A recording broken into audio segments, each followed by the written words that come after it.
మార్గదర్శి కేసులో సుప్రీంకోర్టు తీర్పును మాజీ ఎంపీ ఉండవల్లి అరుణ్ కుమార్ స్వాగతించారు. న్యాయం చట్టం గెలుస్తుందని సుప్రీంకోర్టులో నిరూపితమైందన్నారు.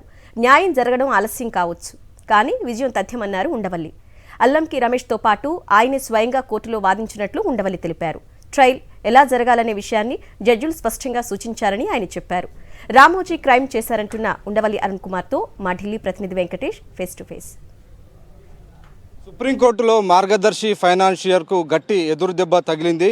డిపాజిటర్ల వ్యవహారంపై పూర్తి స్థాయిలో సమగ్ర విచారణ జరపాలని సుప్రీంకోర్టు తెలంగాణ హైకోర్టును ఆదేశించింది.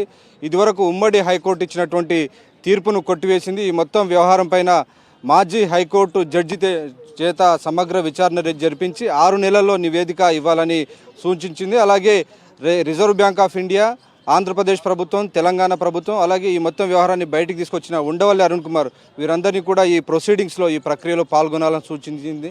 జ్యుడిషియరీని ఏమన్నా అంటాం కానీ ఇప్పుడు చేయలేదు. దాని మీద ఎలాగోలాగా వారి ఉద్దేశం బహుశా నువ్వు మాట్లాడకూడదు అని ఒక గ్యాగ్ ఆర్డర్ కోసం చేరుకుని ఉండొచ్చు. ఎన్నో తీసి చూపించారు. నేను ఎప్పుడు అన్నానో నాకు తెలియదు. జడ్జీలు మాత్రం క్లియర్గా చెప్పారు, ఇందులో ఎక్కడ కూడా అభ్యంతరకరమైన పదాలు వాడినట్టేం లేదు. ఇంగ్లీష్ ట్రాన్స్లేషన్ ఇచ్చారు వాళ్ళు. సరే, మొత్తానికి వెళ్ళి నాకు కూడా ఏం చెప్పారంటే, మీరు ఎంతవరకు ఇక్కడ జరిగిందో అంతవరకే చెప్పండి, ఈ కేసు విషయంలో అంతకన్నా ఎక్కువ వద్దు అన్నారు. నాకు చాలా ఎంకరేజింగ్ ఇదేంటంటే, ఈవెన్ తెలంగాణ హైకోర్టులో కూడా ఆంధ్రప్రదేశ్ తెలంగాణ గవర్నమెంట్లు వచ్చాక ఇంకా నా పాత్ర ఉండదు. తెలంగాణ హైకోర్టు ఈ కేసు టేకప్ చేస్తున్నప్పుడు రిజర్వ్ బ్యాంక్ వాళ్ళని, ఉండవల్లి అరుణ్ కుమార్ని, ఆంధ్రప్రదేశ్ గవర్నమెంట్ని తీసుకుని కరెక్ట్ దీనికి అరైవ్ అవ్వండి అని చెప్పడం నేను ఆశ్చర్యపోయాను. ఇది నేను అనుకోవటం, నా ఉద్దేశంలో ఈ దేశంలో చట్టం, న్యాయం ఉన్నాయి. లేట్ అవుతుందేమో కానీ justice may be delayed but justice will not be denied అని ఈవేళ ప్రూవ్ అయింది. రేపు హైకోర్టులో స్టార్ట్ అవుతుంది. 6 నెలల్లోగా పూర్తి చేయాలన్నారు. తొందరగానే పూర్తి అవుతుంది. గవర్నమెంట్ ఆఫ్ ఆంధ్రప్రదేశ్, తెలంగాణ గవర్నమెంట్కి కూడా ఇప్పుడు లెటర్ రాస్తాను. గతంలో ఇలాగా మీ పబ్లిక్ ప్రాసిక్యూటర్ గారు ఏం మాట్లాడలేదు, ఇప్పుడు కరెక్ట్గా పంపించి చట్టం ఏదో అది చెప్పమానండి అని. సార్, ఈరోజు కోర్టులో ప్రొసీడింగ్స్ కనుక చూస్తే, మేము ఆల్రెడీ మొత్తం డిపాజిట్లంతా కూడా చెల్లించేసామని చెప్పి ఒక వాదన ముందుకు తీసుకెళ్లేటువంటి ప్రయత్నం చేశారు. ఆ వాదన ముందు నుంచి అదే వాదన.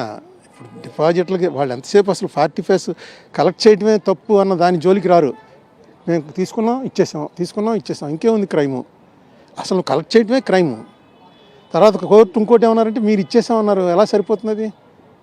ఓపెన్గా ఒక డిక్లరేషన్ ఇవ్వాలి, మీరు ఒక అడ్వర్టైజ్మెంట్ ఇవ్వాలి, ఎవరన్నా ఉంటే అభ్యంతరాలు తెలియజేయండి అని. 2 అన్క్లెయిమ్ డిపాజిట్లు పబ్లిక్ నోటీస్ ఇవ్వకుండా ఎందుకు మీ దగ్గర పెట్టుకున్నారు? 45Sని ఫాలో అవ్వకుండా, ఆర్బీఐని అసలు పార్టీ చేయకుండా ఎలా చేశారు ఈ కేసు అని చాలా వ్యాలిడ్ క్వశ్చన్స్ మేము ఏవైతే వేయాలో మేము అసలు మాట్లాడవలసిన అవసరమే రాలా. యువతల నుంచి మేము అసలు మాట్లాడవలసిన అవసరమే రాలా. క్వశ్చన్స్ అన్నీ జడ్జీలే వేశారు. నిరంజన్ రెడ్డి గారు స్టేట్ గవర్నమెంట్ తరఫున వచ్చారు.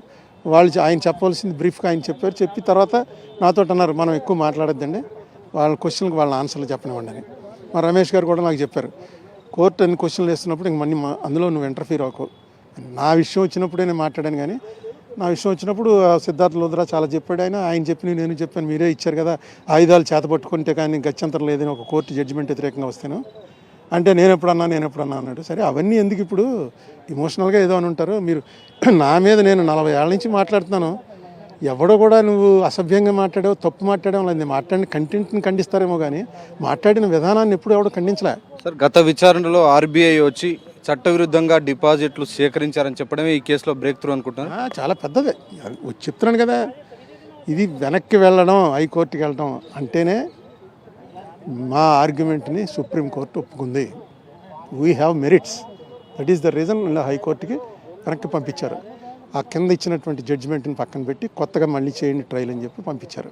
ట్రయల్లో పూర్తి చేయండి అన్నారు. ఏం జరగబోతుంది సార్? ట్రయల్లో ఏం జరగబోతున్నట్టు, హైకోర్టులో ఏం జరగబోతుంది? చూడండి, ట్రయల్ కోర్టులో ఏం జరగబోతుంది? చట్టమే నిలబడుతుందండి. అంటే ఏ కంటెన్షన్స్, ఏ వివాద అంశాలు? ఆయన కలెక్ట్ చేయడమే తప్పు అన్నది ఫస్ట్ కంటెన్షన్.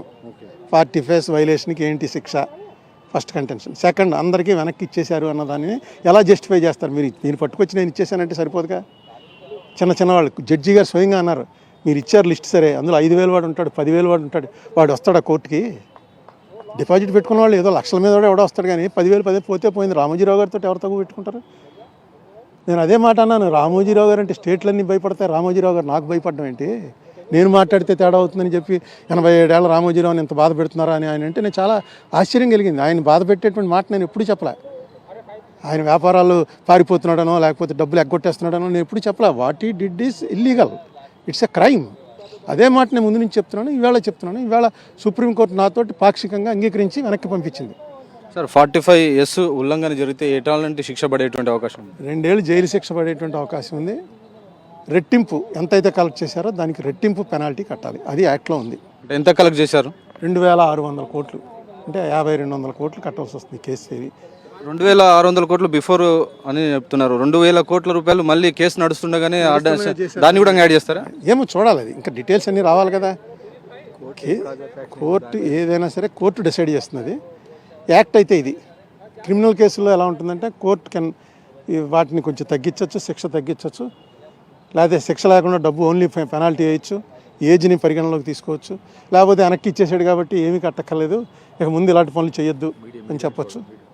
దీన్ని ఒక ఎగ్జాంపుల్గా సెట్ చేయాలని మీరు మొదటి నుంచి అంటున్నారు కదా, సో ఎగ్జాంపుల్ సెట్ అయింది అనుకుంటున్నారు? సెట్ అయింది, ఖచ్చితంగా సెట్ అయింది. ఇక ఆగుతుంది, ఇంకా పోలీసులు కూడా కేసులు పెట్టచ్చు. గవర్నమెంట్ వాళ్ళు కలెక్ట్ చేస్తున్నారు. ఏమన్నా అంటే రామోజీరావు గారు కలెక్ట్ చేశారు కదా, మేము చేస్తున్నాం. రామోజీరావు ఆదర్శం తీసుకున్నారు. ఆదర్శం కాదు, ఈ కేసు ఉంది అనేటప్పటికి ప్రతి వాళ్ళు వీళ్ళు కూడా భయపడతారు. అంత పెద్ద ఆయన చేస్తేనే ఏం చేయలేకపోయాం, చిన్న చిన్న వాళ్ళు మనం ఏం పట్టుకుంటాం. మాకు ఈస్ట్ గోదావరిలో ఈ మధ్య ఒక 6 నెలల్లో మూడు ఎత్తేసారు. సొసైటీ అని ఒకటి, ఇండివిజువల్గా ఒకటి. ఎవరికి కంప్లైంట్ ఇస్తారో ఎవరిని అడుగుతారు. ఇప్పుడు క్లియర్గా వస్తుంది. 6 నెలలు అయిన తర్వాత ఎలా కలెక్ట్ చేయాలి, ఎవరు కలెక్ట్ చేయాలి, కలెక్ట్ చేయకపోతే ఏం చేయాలి పోలీసులు, అన్నీ కూడా జడ్జిమెంట్లో వస్తాయి.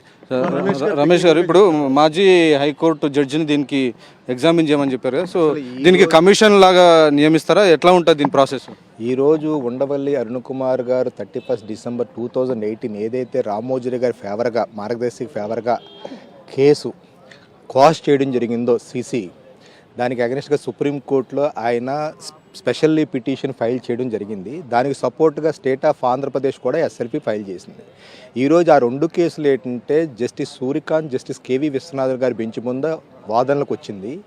ఈరోజు నిరంజన్ రెడ్డి గారు ఏంటంటే ఆంధ్రప్రదేశ్లో ఉండవల్లి గారి పార్టీ ఇన్ పర్సన్ కింద ఆయన ఈ కేసు ఆర్గ్యూ చేయడం జరిగింది. కోర్టు కన్క్లూజన్ ఏంటంటే ఏదైతే హైకోర్టు క్వాష్ చేసిందో ఆ క్వాషింగ్ ఏంటంటే ఆంధ్రప్రదేశ్ గవర్నమెంట్ని కానీ ఆర్బీఐని కానీ ఎవరైతే డిపాజిటర్స్ ఇన్వెస్టర్స్ ఉన్నారో వాళ్ళ వాదన వినకుండా ఈ ఆర్డర్ పాస్ చేయడం జరిగింది.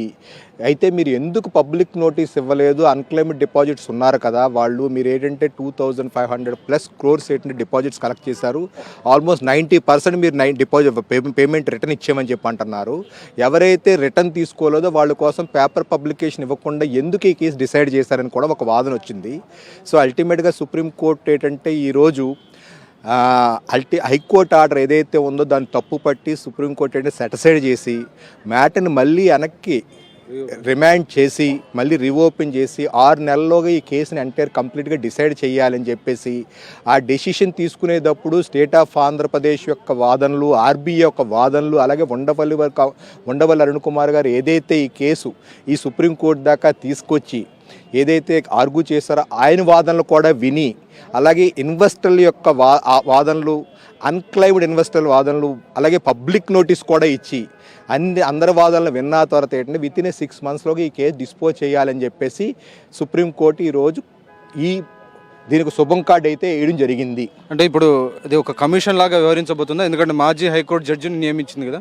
హైకోర్టు చీఫ్ జస్టిస్ ఎవరైతే ఉన్నారో ఆయన ఏంటంటే ఈ ఇన్వెస్టర్లకు ఈ ప్రిలిమినరీ ఎంక్వైరీ కోసం ఏంటంటే ఒక ఆఫీసర్ని అపాయింట్ చేసి ఆఫీసర్ యొక్క ముందు ఈ విషయాలన్నీ పెట్టాలని చెప్పారు.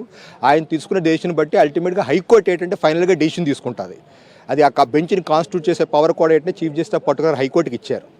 సో ఈ మ్యాటర్ ఏంటంటే అల్టిమేట్గా తెలంగాణ హైకోర్టుకి అయితే ట్రాన్స్ఫర్ అయ్యి వీళ్ళ వాదనలు అన్నీ విన్న తర్వాత 6 నెలల్లో క్లోజ్ చేయడం జరిగింది. అంటే మీరు అన్క్లెయిమ్డ్ డిపాజిట్స్ అంటున్నారు, అన్క్లెయిమ్డ్ డిపాజిట్స్ ఎంత ఉన్నాయి? ఇంకా 5 crores అన్క్లెయిమ్డ్ డిపాజిట్స్ ఉన్నారు. అది వాళ్ళ పిటిషన్లో పారా 25 ఆఫ్ ది పేజ్ 20లో చెప్పడం జరిగింది దాంట్లో.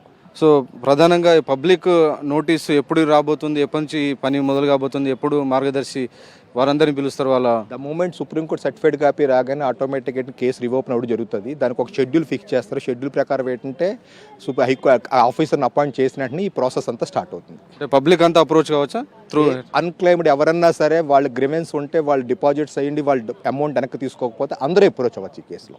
మార్గదర్శి డిపాజిటర్లు సేకరించినటువంటి వైనం పైన డెఫినెట్గా ఈ మొత్తం వ్యవహారంలో గత హైకోర్టు ఇచ్చినటువంటి తీర్పును తప్పుపట్టింది. డిపాజిటర్లు ఆంధ్రప్రదేశ్ ప్రభుత్వం తెలంగాణ ప్రభుత్వం వాదనలు వినకుండా ఏకపక్షంగా డిసైడ్ చేయడానికి కూడా సుప్రీంకోర్టు తప్పుపట్టడంతో తెలంగాణ హైకోర్టు ఈ మొత్తం కేసును రీఓపెన్ చేయబోతోంది. ఇందులో ఉన్నటువంటి అక్రమాలన్నిటిని కూడా నిగ్గు తేల్చబోతోంది. సుప్రీంకోర్టు నుంచి కెమెరామెన్ జబ్బర్ నాయక్తో వెంకటేష్, సాక్షి టీవీ, న్యూఢిల్లీ.